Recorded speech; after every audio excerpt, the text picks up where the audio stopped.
Je vais vous faire une vidéo concernant l'arbitrage. Certains ont encore du mal à comprendre les notions d'arbitrage.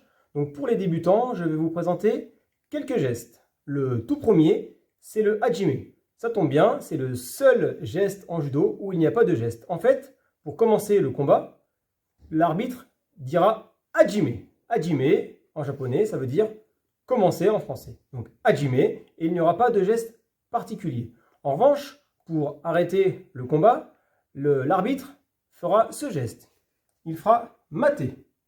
Donc, il lèvera le bras devant soi et ouvrira la main en direction de la table qui marque le score. Donc, mater, l'arbitre arrête le combat.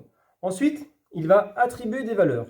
Il y en a deux. La première valeur, c'est le ippon. En fait, le ippon, c'est le point gagnant. Si un combattant marque un point gagnant, et nous reviendrons dans une autre vidéo comment gagner le combat, l'arbitre va faire ce geste. Il va lever le bras droit devant lui, vers le haut, et il va faire ce geste en étant droit comme un I, le I de ippon. Donc le ippon, c'est le point gagnant. Il est possible de marquer d'autres points et de ne pas avoir un point gagnant. C'est un deuxième type de point. En fait, en judo, il n'existe que deux points. Le ippon, que je viens de vous évoquer, et le deuxième point, le wazari, qui lui n'arrêtera pas le combat, contrairement au ippon.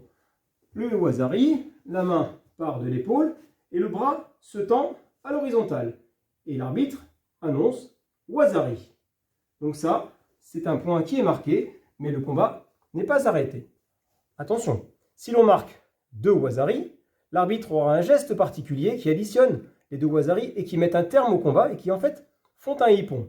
Un wazari plus un wazari, ça donne un ippon et l'arbitre fait ce geste. Wazari, awazate, ippon. Donc un wazari plus un wazari, ça fait ippon. Et là, pour le coup, le combat est arrêté. Il existe enfin deux autres gestes.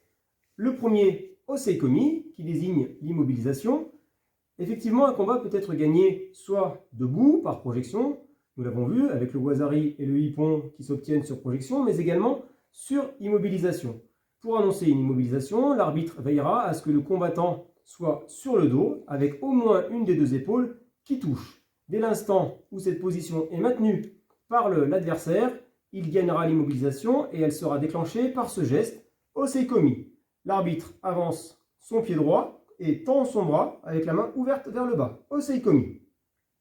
Pour sortir d'immobilisation, le combattant aura deux solutions, soit se retourner sur le ventre, soit accrocher de ses jambes celle du partenaire, auquel cas l'arbitre annoncera la fin de l'immobilisation avec ce geste. Toketa, sortie de l'immobilisation. Donc voilà les principaux gestes du débutant pour l'arbitrage du judo.